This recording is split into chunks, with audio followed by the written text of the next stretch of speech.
And we are back with Let's Talk Autism with Shannon and Nancy, and we are now joined by our guest, Megan Smith Harris. Now, Megan's career encompasses documentary television, film, theater, radio in Canada and the United States. She's the president and co-owner of Pyewacket Productions, an independent production company which has a commitment to provide high-quality, socially relevant programs. And she is partners with her husband, Bill Harris, and she's here to talk about their wonderful new film, The Buddy System. Welcome to the show, Megan. Thank you so much for having me. I'm thrilled to be talking to your audience. Yeah, it's great to have you here. Tell us, if you can, just a summary of what The Buddy System is about. Well, The Buddy System is a film that shows the extraordinary impact of autism assistance dogs on the lives of children who are on the spectrum. Okay. And the effect that it has on not only the children, but the families themselves. And this is a film that was just featured at AutFest. We had an opportunity to meet you there on the red carpet. And that was a lovely, lovely time. She had a beautiful, you would have gone gazonga over this dog, Nancy, I promise you. Everybody there went nuts over Angel. But lovely to see that your film was featured there, and there was such a buzz around your film. Well, we won. We actually won the Best Film Award. You did. Congratulations. Yeah, thank you. Congratulations. It was so well received. In fact, we'd love to show the trailer right now, if that's okay with you, Megan. Excellent. All right, so let's take a look. You know, if you just don't cry and don't whine, and if you just sit down, you're the best baby ever. And that's kind of how David was. She was this cooing, wonderful, happy baby. And then around her first birthday, she just, whoop, and it all went away. The date that we realized there was something going on was when he was in kindergarten, and he just froze up one day in school. It was like a new kid just entered her classroom. Are we gonna get to play ball? Is he gonna understand music? Will he talk? I liken it to being helicoptered into the wilderness. They take off and they go, all right, you're on your own. We hit a level where our problems began to stem, not from Dan in our own home, but from outside our front door. I think a lot of times people are confused when they see him behaving in certain ways, and sometimes very critical. What the heck is wrong with you? There's no excuse for ignorance in my mind. I don't have time for that anymore. I mean, who really has time for people's bullshit, really? Well, I grew up with a pet dog, like most of us, but I really didn't come to appreciate dogs until my son Danny was diagnosed with autism. We just imagined him saying, hey, you know, this is my dog, and it kind of gave him something to talk about. What's his name, Buddy? Yeah, Buddy. It's amazing. Like, he knows what his job is, and he seems to like that job. He knows when we're getting anxious, and at that time he just comes over and starts giving us support and stuff, and I really like that. I think he's one of the best things that's ever happened to our family. He knows that he's got a special place in this family. He's one of us. We wouldn't be the Janus family without him. I think what has to happen is our society has to understand that this world is for all of us. And our dogs are really there to help your average person mitigate their fear of differences.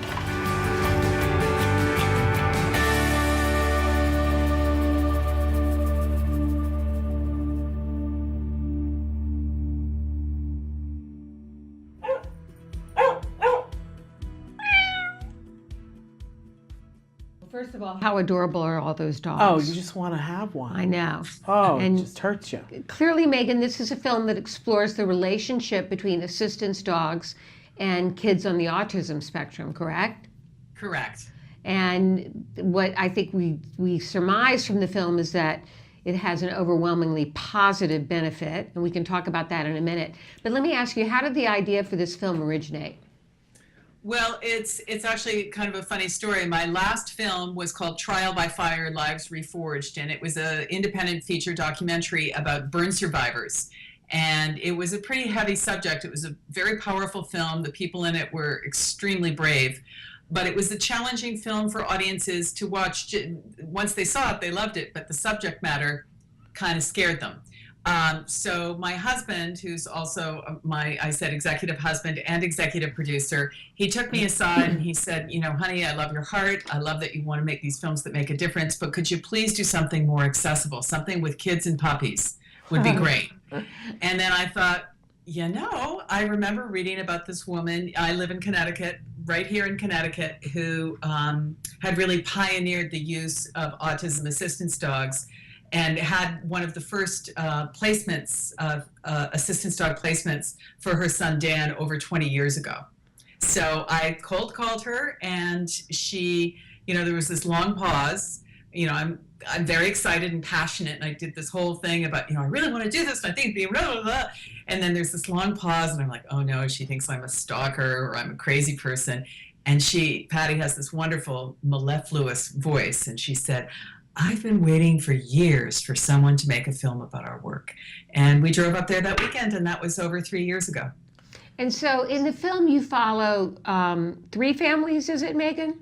Well, we follow 3 families, but we also follow Patty's journey as well, because it was her own son, Dan, who is a wonderful filmmaker himself and very high functioning on the autism spectrum, but he had a lot of challenges, and she, you know, really was inspired to start the North Star Foundation by her own son. And so we followed Dan's story because, you know, we just didn't want it to be about cute kids and cute puppies. We also wanted to show what happens when people on the spectrum grow up and face real world situations, like wanting to get a job, wanting to work independently, wanting to have relationships and do things like that. So through Dan, who is now 30, we were able to capture some of that story as well. So Megan, how can people see this really important film? Well, right now we're in the process of taking the film to film festivals, and we're doing select community screenings as fundraisers. We like to do fundraisers within people's communities, but also to help us to, our mission is to provide autism assistance dogs for children in need, and also to have educational community outreach to get the film into schools and colleges. Right now, if anybody's going to the U.S.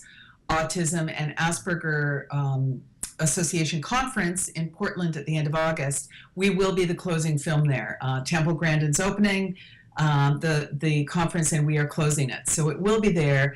We're not completely available to the public yet, but we are working on getting a national broadcast. I'm sorry, Shannon. No, you go ahead. I was going to ask you to tell us about some of the stories in the film of the various children and their Yes. assistance dogs, and some of the amazing things that have happened out of this. Well, we follow David and Buddy. Buddy is David's autism assistance dog, and they are a family that lives in Montclair, New Jersey. David is African American, and I felt it was important to tell a story with a minority child because, as I'm sure you know, minority children kind of get short shrift in terms of autism services. They're diagnosed later, they get fewer services. So I thought that was important. Also, the dog, on another level, can help keep David safe, because when he is a young man, a teenager, you know, with all the recent shootings that have been going on, having a black teenager who perhaps doesn't understand if he's it gets in the wrong situation or the wrong place, and someone says, hey, you stop. You know, and he might run away and get shot. You know, mm-hmm. That's a reality. So I think his parents are hoping that his dog Buddy will send a message, you know, that he is an assistance dog and that David is not someone who should be feared. So that was one story. The other one, we followed a boy named Jack DiSavino, and Jack has a dog named Wally. Nardi. And we were there the day that Nardi came home for his welcome home party. And we followed Jack over a couple of years. And he actually was able to really utilize Nardi as a therapeutic tool, and is actually now off all medication.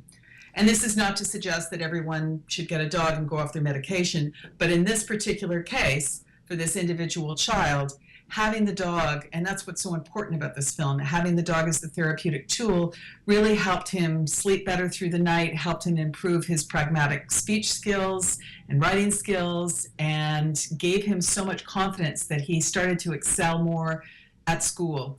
And so a lot of his behaviors that had been impediments in the past, they kind of disappeared, and he has a great relationship with Nardi. And then the final story, I really wanted to represent girls in the film because as you know, again, boys are 4 times more likely to have be diagnosed with autism. I do believe there's a study coming out from Yale soon, maybe you guys know more about it than I do, that shows that girls are perhaps underdiagnosed because they present differently. Yeah. So the story we tell is 3 sisters, 2 of them with PDD and OS. The youngest one also has dyslexia and some other challenges. So their dog Wally really was brought on to serve as Lydia, the youngest daughter, but the dog has ended up helping all 3 girls and the parents. So they live in Massachusetts, and that was a really touching story to see how the dog really connects and supports the entire family. And as an interesting aside, this isn't in the film, but the dad, Matt Janis, discovered through learning about his own children's challenges that he had a anxiety disorder. He got diagnosed by the girl's pediatrician. And so it's really turned out that this was a therapeutic tool for the whole family. So what are some of the things the dogs can allow a child to do that they might not be able to do on their own? Well, they can, help find a lost child. I think Patty's dogs have done that 7 times. She's had 265 placements. 53% of kids on the spectrum elope at some point or have problems, wandering away from home, often towards water. It can be a dangerous situation.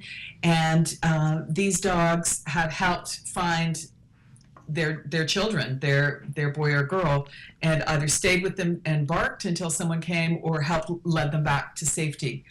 So there's a real safety component there. They also help them to read if they're struggling with their reading skills. Often a child will be more content to read to a dog because dogs are non-judgmental and very comforting. They can also help with sleep disturbances. A lot of children on the spectrum can't sleep through the night, or they have night terrors. And often, Patty has seen this happen again and again. The minute they get the dog, the child will sleep through the night because the dog is with them. OCD behaviors, they can help prevent that. They can calm a meltdown or prevent a meltdown. And also they can let other people know. Patty calls them social facilitators. The dogs are social facilitators because let's say you're in a grocery store or in a mall or doing something that we all have to do, and you're with your kids, and your child presents perhaps a little differently than a neurotypical child. We've all been there with the judgment, right? Where people are judging you and you're getting the vibe that you're a bad parent. And I think sometimes the dog with their vest on saying, please ask to pet me, and you know that they're a service dog, it can actually engage people in the general public in a positive way, and so that it's a positive interaction for both sides. Yeah, and absolutely. That child can actually have a conversation and Right. say, go, oh, your dog is so beautiful. What's your dog's name? Well, my dog's Buddy. I've heard it, yeah. I've heard it described that they're great social lubricants. Yes. And also exactly. because our children don't necessarily present physically as different, people can judge their behavior as misbehaving rather than, one of the symptoms of autism. And the dog sort of red flags that this is not, you're dealing with a special needs individual here. Right, Absolutely. and I think I think they engender greater compassion and respect and understanding, and it's an educational tool. So I think plus the dogs are so beautiful. They're golden retrievers, and Patty has also bred them. I don't know. I think this is her 9th generation. So she's bred the Goldens to be slightly smaller than, because some Goldens can be really big. Yeah. They have very, very soft mouths. They're very gentle. And so she has bred certain characteristics into her line. So it's not just like, oh, I'm going to go out and get a Golden Retriever and everything will be great. I mean, it might be, and it doesn't have to necessarily be a Golden Retriever. But these dogs are very special dogs, and there is a whole training process. And what's unique about Patty, I don't know if I have time to tell you. Do I have time? Sure, Yes. you do have time, yes. So Patty has pioneered this unique training system. Normally with other assistance dogs, let's say for, sight impaired, hearing impaired, PTSD, wheelchair bound people, the dogs are trained to do specific skills and socialized in a particular way for whatever that challenge is that the individual faces. But you're not paired with your dog until they're about 2 years old. And because this is and they're there to service you and to do these certain tasks. But Patty felt it should be done a different way. When she first got their first dog, Madison, who they called a social dog, Madison was like a wheelchair dog reject. He didn't make it in the program. So they were placing them with families as kind of testing it. And they had told Patty not to let anybody else pat the dog other than Dan. And she thought, well, that's ridiculous. He's part of the family. And the dog bonds with the child from an early age. So she now, they got Madison at 2, but now she places the dogs as soon as possible and as soon as the family is ready. And what she does is she gets a volunteer puppy raiser within 30 minutes of where you live. And that way the puppy raiser can do the heavy lifting for you. You have enough on your hands when you have a child with special needs. So they can housebreak the dog. They can teach the dog basic commands. And then they bring the dog over for playtime. Because a lot of kids don't get play dates. They don't get overnights.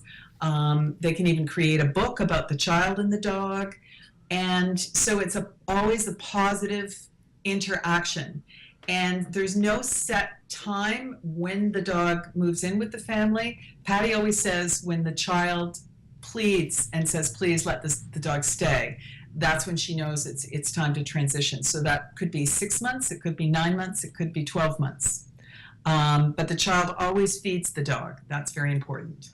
Now, Megan, obviously, I think the autism community has really embraced this idea of dogs. Mm-hmm. I don't know a single autism parent that hasn't talked about wanting to have an assistance dog for their child, but the cost can be prohibitive. Yes, prohibitive. And it's disappointing, I think, to a lot of people that they don't have the opportunity to do it. I don't know if you know this, but Nancy is the executive director of Autism Care and Treatment Today. They give grants to families, and we've given many assistance dog grants because it is wonderful. cost prohibitive. Yes. But a lot of times, the largest grant that ACT Today can give is $5,000, Right. and a lot of times an assistance dog is significantly more than that, and the families have to do some fundraising on their own. I know you mentioned this early on as we were talking to you about that you're involved with now trying to help families fundraise. Talk to us a little bit about what you have seen in terms of making this film and what you think needs to happen on this front. Well, I think that everybody who needs an autism assistance dog should be able to have access to one. Obviously, right now that sounds like a crazy person talking. They are expensive. Traditionally trained dogs cost $20,000 to $25,000, and that's for full public access. Patty's dogs, she has started the North Star Foundation for a full public access dog for her, from her is $15,000, and her foundation pays for half, no matter what your socioeconomic level, because she knows everybody has stresses. So every single person who is approved and fills out all the applications, they get half. So then it goes down to $7,500.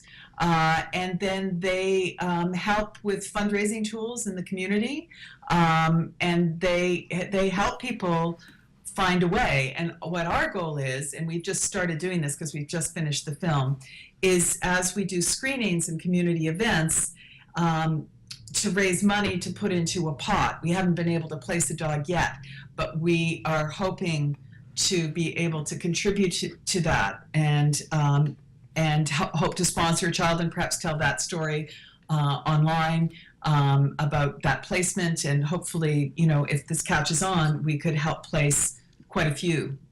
That's the goal anyway. That's the dream. You know, Shannon and I are both autism moms, and I had considered at one point an assistance dog for my child, but I thought, well, he's a little bit higher functioning and he possibly doesn't need this. This is really more for nonverbal kids.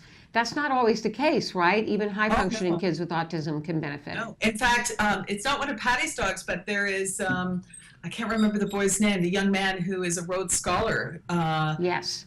Who will be going with his autism assistance dog. So I think, you know, all of us have anxiety and, you know, sometimes struggle with things. And I think higher functioning kids have their own sets of struggles. And these dogs are really calming, and they really have a bond.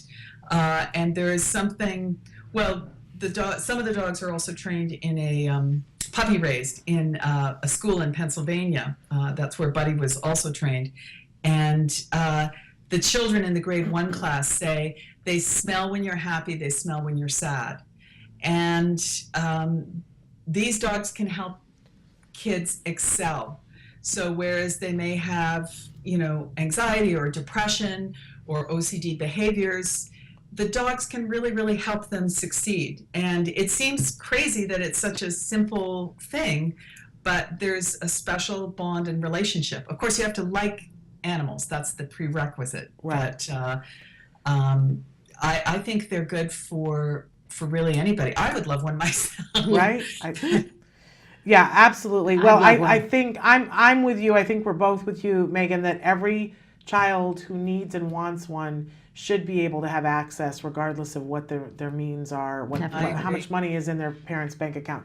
Exactly. But one of the things we want to encourage people to do is to see the film, to go to your website, which can give us your website so they can know how to follow, where it's going to be, when it's going to be. And just so you know, we're a 501c3 nonprofit production.